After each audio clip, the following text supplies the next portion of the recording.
Hey there, YouTube world. My name's Eric, and I decided, since I finally finished my 1965 Mustang, that I talk a little bit about it. This will be my first actual vlogging video. If you like it, please subscribe, like the channel. I'll do my best to answer any questions that you might have. But today I'm going to talk about the uniqueness of the 1965 Ford Mustang. Now, one of the things that this is, and I'm excited to see the controversy out there because I know it's there, is this is actually a 1964 and a half. And there's a lot of people that say, hey, there wasn't a 1964 Mustang, there's only a 1965, and they made an early 1965. For me, I like to say it's a 1964 and a half, and I love to smile and laugh when everybody tells me that they didn't make them in 1964. But this truly is a 1964 and a half car.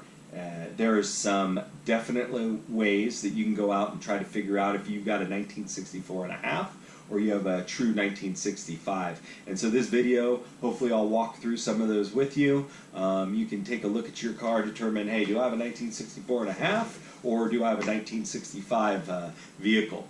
So this is a 1964 and a half Ford Mustang. It's got a 289 4-barrel carburetor in it with a C4 automatic transmission, and it's known as a D code. And as you're going through and you're decoding or you're decoding your cars, determine what they have, you'll notice there's a C code and A code. This is actually a D code car. It is matching numbers.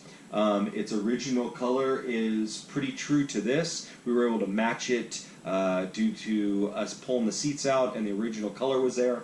So this is a poppy red Mustang with white interior, pretty much all original. Years and years of my boys and I working in the garage trying to get this thing up and running. It's just a daily cruiser for me. I don't do car shows, I don't do anything like that.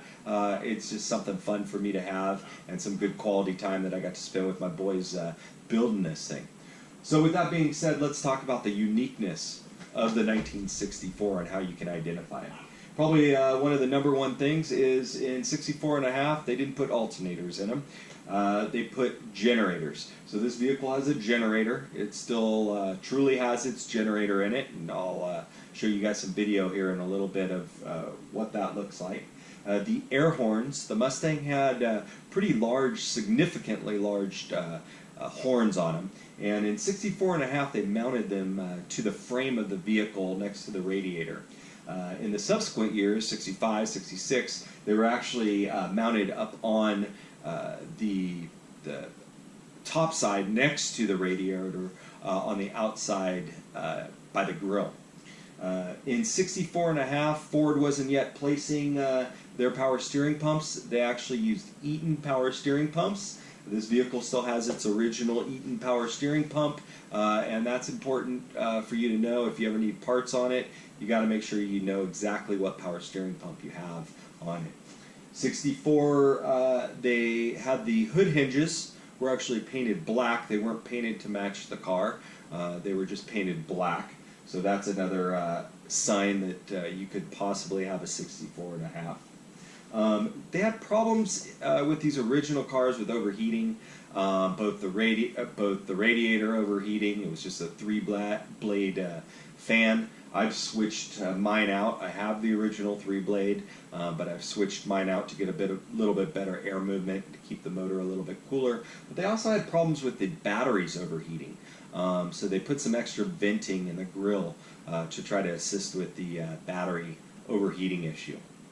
In 64 and a half, because it was a generator car, if we move to the interior of the vehicle, it had a generator light in the instrument cluster, and that's one telltale sign that you might have a 64 and a half. The other thing that they had was the venting knob to pull the vents open and closed. In 64 and a half, they had an actual A on them. And in 65, they removed it for whatever reason, and it's just a generic black knob, no A on it. So kind of interesting. I don't know why they did that, but they did. The other couple things that you might notice is 64 and a halves. The carpet kits only were on the floorboard. They didn't come up the sides to the door door seal. They just went to the floor, and then there was actually like a upholstery that was in between the door sill and the carpet. Now, a lot of people have changed out their carpet.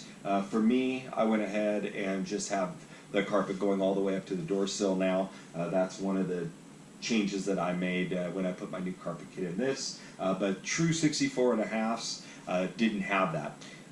They just had upholstery down the side.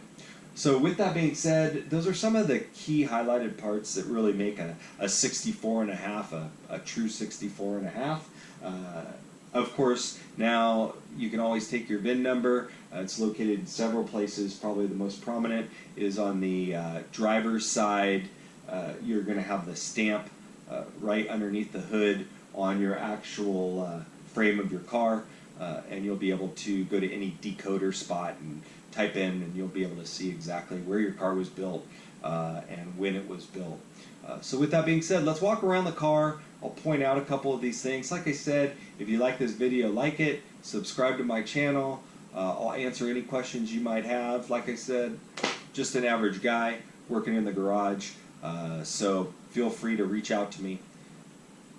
So we talk about the 64.5, and the first thing I told you about, one of the things I told you about was that horn. And you can see here on the 64.5, it's actually bolted to the frame of the vehicle next to the radiator, and so that's unique with that. This is a generator car. I did have the generator rebuilt, and you can see right here that the generator is unique. Now, it's not going to create as much electrical power as you might want if you had an alternator, but to try to keep this car as back to factory original as possible, I wanted to keep it on. This is that Eaton power steering pump I talked about. It is unique. You'll notice in 65 the Ford power steering pump was quite a bit different, actually. I did discuss the black hood hinges, which are unique for the 64.5. And then as we come around and we look into the interior of the car, we'll see a couple different things. If we go in and take a look here, you'll see next to the parking brake, you have your vent right there, and it has an A on it. That was only made in 1964.5. In 65, they went ahead and just removed that and went with a generic knob. One of the other things that I didn't mention earlier was that because this is a generator car, when you turn on your ignition, you're going to see the generator light. So it won't say alternator, it'll say generator. And of course, that's going to be unique to 64.5 because these are the only cars that they had those in. Hey guys, I really appreciate you taking the time to watch this YouTube channel. I hope it helped you in some way. I'm definitely a Mustang fanatic, probably more like addict. I also purchased a 2019 Bullet, which I'll be doing a review on here very shortly. Totally different car than this, but love it, and super excited to have it here and rolled into the garage with me. If you like my channel, please subscribe. Ask questions. I'll look at it, try to answer them the best as I can, and like my page. Thank you guys very much, and until next time, have a good night.